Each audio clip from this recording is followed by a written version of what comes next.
Selamat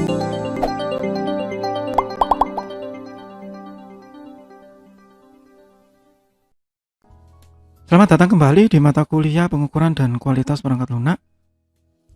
Saat ini kita masih ada di bab mengenai software quality assurance bagian ketiga. Bagi yang belum melihat bagian sebelumnya, silahkan dicek di playlist. Jadi di bagian pertama saya menjelaskan pemahaman awal dari software quality dan software quality assurance. Apa bedanya quality control, quality assurance, dan quality system. Kemudian di bagian kedua, elemen-elemen dari software quality assurance. Ada description ya, ada control, ada planning. Nah, di bagian terakhir ini saya melanjutkan ke software quality metric atau pengukurannya. Nah, pengukuran sebelumnya sudah saya jelaskan di bab mengenai measurement. Silakan dilihat lagi bagi yang belum melihat. Di software measurement bagian pertama, saya menjelaskan mengenai pengukuran-pengukuran secara mendasar. Ada nominal, ordinal, interval, dan rasio. Termasuk yang di software measurement. Ya, sampai dengan menggunakan function point analysis. Nah, software measurement di sini ya, kita memang membandingkan satu sama lain dan atributnya ini sudah saya bahas lebih dalam ya di function point analysis. Dan metrik ini bisa menjadi kontrol atau prediktor. Ya, sama dengan FPA. FPA itu bisa menjadi kontrol, bisa menjadi prediktor. Most of the LTs cannot be measured directly unless there's historical data. Nah, seringkali begitu ya, waktu mengukur kita membandingkan benchmarking ya dengan yang sudah ada. Nah, kalau belum pernah ada, ya sulit. Ya, makanya ada FPA itu ya. Instead, tangible software product attribute are measured and the utility factor are derived using predefined relationship between measurable and synthetic attribute. Jadi seringkali dengan ukuran-ukuran yang tidak masuk akal. Itu kenapa kita butuh pengukuran yang meskipun subjektif, tapi tetap harus objektif. The boundary condition for all measurement should be established in advance and then revised once a large data bank of historical data has been established. Jadi ada dokumentasi dari tiap hasil pengukuran. Ya. Jadi kalau diperbaiki, diukur lagi, harusnya ada perbaikan. Betul nggak ini sudah diperbaiki? Nah, itu yang penting. Ya. Berikutnya dari proses produk. Ya. Biasanya kita mulai dari data apa yang harus dikumpulkan. Choose measurement to be made. Nah, ini. Select component to be assessed. Ya. Assess critical core dulu, yang paling penting dulu. Ya, seperti yang di FPA ya. Mana yang paling penting itu diukur dulu. Waktu masuk eksternal file ya, maka itu masuk ke bagian terakhir. Kemudian measuring komponen karakteristik ya, might require automated tool. Kalau itu testingnya pakai white box ya, berarti memang harus pakai utility tertentu ya, unit testing dan teman-temannya. Tapi kalau black box kita sambungkan ke FPA ya kita ada masuk saja ya. Kemudian mengidentifikasi yang tidak konsisten, anomalous measurement. Look for consistently ya. Jadi kalau ya itu sudah konsisten, kemudian ada yang tidak konsisten ya, maka dia anomali, benar tapi salah. Secara mudah begitu. Benar Pak, di entry 1 juta keluar 1 juta. Tapi kalau pas 1/4 juta kok keluarnya nggak sama ya? Oh, ternyata kalau 1/4 juta itu misalnya itu nanti ada triggernya khusus ya, atau ada harga barang tertentu yang ternyata harganya itu nggak bulat 999.999.000. Nah, ternyata kalau dikasih harga seperti itu meleset. gitu. Ya harus semuanya bulat. Kalau 999 berarti ya langsung dibulatkan 1 juta rupiah misalnya begitu. Ya, nah hal-hal seperti itu yang dicari. Ternyata Pak, kalau saya ngentri data customer ada tanda petiknya, langsung fail. Yang lain normal. Nah misalnya, kemudian software developernya ngeyel, loh kalau gitu nggak boleh pakai tanda petik. Loh boleh, ini nama perusahaan. Nama perusahaan kan memang ada yang pakai tanda petik atau pakai karakter dalam tanda kutip bukan karakter Latin biasa, perusahaan Eropa begitu. Itu kan ada yang menggunakan apa itu istilahnya, saya kurang paham ya. Yang ada tanda titik 2-nya di atas itu. Error Pak langsung. Ya, karena database-nya hanya menerima UTF-8 biasanya begitu. Nggak menerima internasional karakter.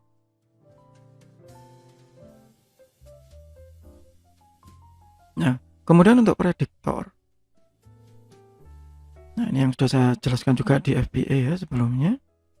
Jadi ada LOC, dan kita semua tahu bahwa LOC ini nggak terlalu bagus ya untuk melakukan pengukuran, sehingga kita lebih banyak ke fungsi ya. Jadi ya ini supaya tidak bertentangan dengan bab sebelumnya, saya lewati. Ya, ada yang dinamik pada saat dieksekusi.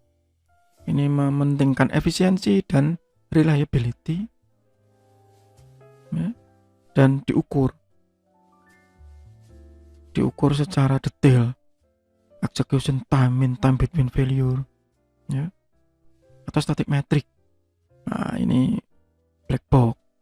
FBA ini static karena lebih ke arah complexity, understandability, and maintainability ya. Meskipun orang bilang pakai LOC, tapi faktanya pada saat sekarang ini sulit ya menggunakan SLOC. Yang paling benar ya pakai FBA itu atau Kokomo ya. Nah ini contoh.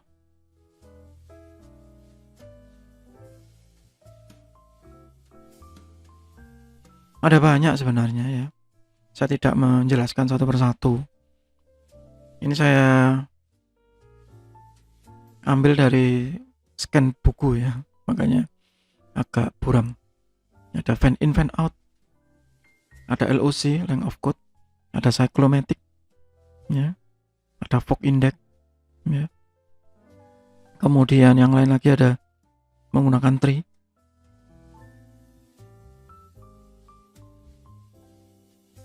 Atau weighted method.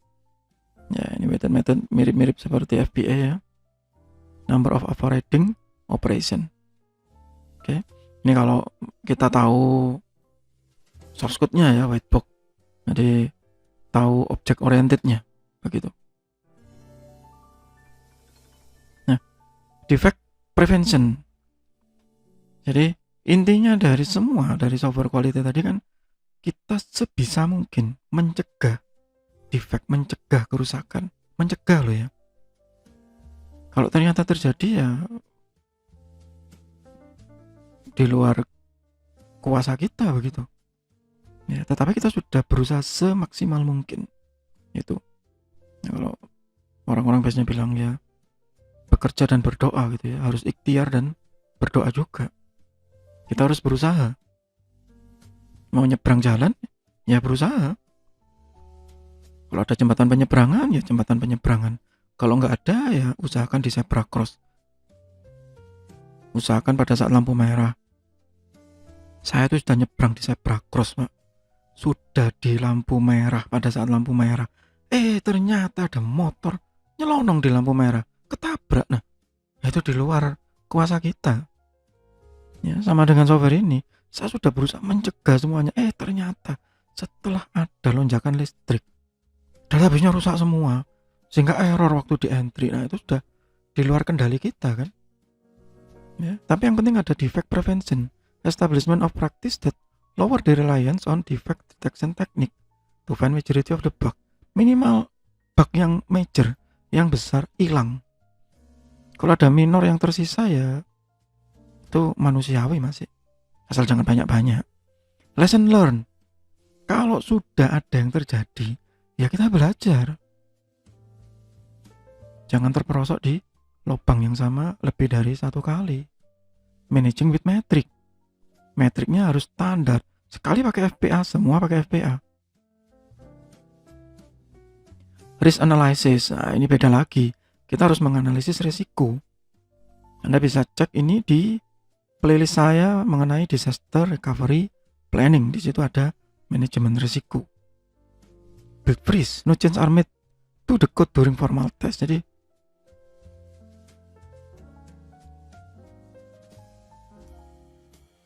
waktu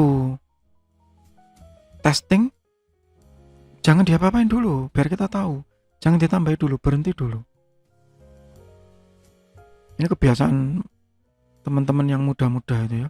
Dites begitu ketahuan salah, langsung dimodif. Ya nggak ketemu-ketemu. Ya. Unit level testing guideline. Nah ini kalau untuk testing yang white box biasanya ya. Baseline acceptance kriteria. Ini ada di mata kuliah testing ya. Saya sebutkan di sini ada baseline. Jadi ada standar awalnya. Begitu. Itu defect prevention. Jadi mencegah ya. Kalau menghilangkan elimination itu bagi saya mustahil, impossible, nggak mungkin. Ya, nggak ada yang sempurna. Tapi kalau mencegah dengan semaksimal mungkin, nah itu baru betul. Yang penting kita sudah mencegah, sudah berusaha. Ketemu error Pak di belakang ya, kita evaluasi lagi. Ya. Sehingga kalau dirangkum dari materi bab ini bahwa software quality assurance ini dimulai dari planning, ya, software quality planning, software quality control, dan software quality metric. Sehingga kualitas tadi itu tidak hanya muncul di dalam produk, di dalam hasil, tetapi muncul di saat proses. Ya, quality yang paling baik dari sudut pandang keilmuan apapun semua sama, bahwa quality itu diawali dari setiap proses, bukan berorientasi kepada hasil atau bukan hanya berorientasi kepada produk. Itu yang harus diingat pertama kali. Berat Pak, iya. Tambah lama, betul.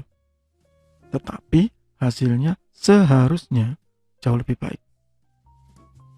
Oke. Itu bab mengenai software quality assurance masih di mata kuliah pengukuran dan kualitas perangkat lunak. Semoga bermanfaat.